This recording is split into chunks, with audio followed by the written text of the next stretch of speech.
ఈరోజు బాక్స్లోకి ఏముండవమ్మా? కమ్మగా పొటన్ స్కోర్ చేశాను రా. మరి దాంతో పాటు వంటలేంటి ఈరోజా? చూడు ఏం చేశానని.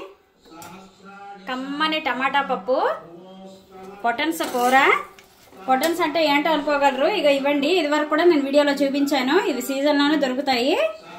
అలాగే మజ్జిగ పులుసు, ఇది ఆల్రెడీ రెసిపీ పెట్టాను, మన ఛానల్లోకి వెళ్ళి చూడండి. రాగి జావా, చల్లని మేగడ పెరుగు, వేడి వేడి అన్నం. ఇదండి ఈరోజు మా ఇంట్లో వంటలు. మీ అందరితో ఒక విషయం షేర్ చేసుకోవాలి. నిన్న నేను వంట చేసి పెట్టాను కదండి, నాలుగు ఐటమ్స్ పెట్టాను. అలాగే పెరుగు కూడా చూపించాను. అందులో ఒక ఆవిడ కామెంట్ చేశారు, నాకు పేరేంటో చూశాను కానీ మర్చిపోయాను ఏ పేరు అని. అనురాధ ఏదో ఉంది పేరు. ఆవిడ ఏమన్నారంటే అన్నిటికంటే పెరుగు ఒక్కటే బాగుందంట ఆవిడకి. మరి ఆవిడ వంట చేసుకోదో ఏమో మరి మనకు తెలీదు.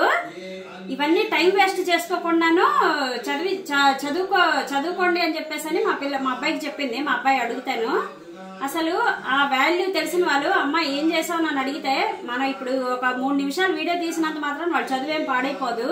మా అమ్మాయి బీటెక్ ఫస్ట్ ఇయర్ చదువుతున్నది, మా అబ్బాయి ఇంటర్ ఫస్ట్ ఇయర్ చదువుతున్నాడు. చదువు పాడైపోదు ఏమేనో వీడియో తీసినంత మాత్రాన. ఉచిత సలహాలు ఇవ్వకండి, మాకు తెలిసి ఏం చేయాలో అని. పెరుగు ఒక్కటే నచ్చిందంట ఆవిడకి. సో ఆవిడ ఏంటంటే నాకు తెలిసి వంట చేసుకోదేమో, ఆవిడ ఆర్డర్లు పెట్టుకుని తింటుందేమో ఆవిడ.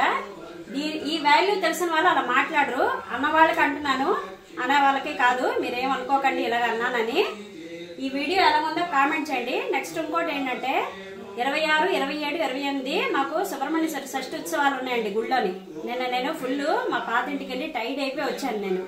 అయినా కూడా మీ అందరికీ సరదాగా చూపించాలి. ఇదివరకు కూడా నేను వీడియోలో చెప్పాను, మీ అందరికీ సరదాగా చూపించాలని నేను వీడియోస్ చేస్తున్నాను అని చెప్పేసి. అదండి, నిన్న చాలా టైడ్ అయిపోయి వచ్చి తొందరగా వచ్చి ఇంకా టైం అయిపోతుంది కదా అని గబ్బగలాడుతూ నేను వీడియో తీసి పెట్టానండి. నేను మీ అందరికీ కూడాను, అన్న వాళ్ళకి అంటున్నాను, మరేమనుకోవద్దు ఎవరు కూడాను. వీడియో కనుక నచ్చినట్లయితే ఛానల్కి లైక్ చేయండి, షేర్ చేయండి, సబ్స్క్రైబ్ చేసుకోండి, అలాగే సపోర్ట్ చేయండి.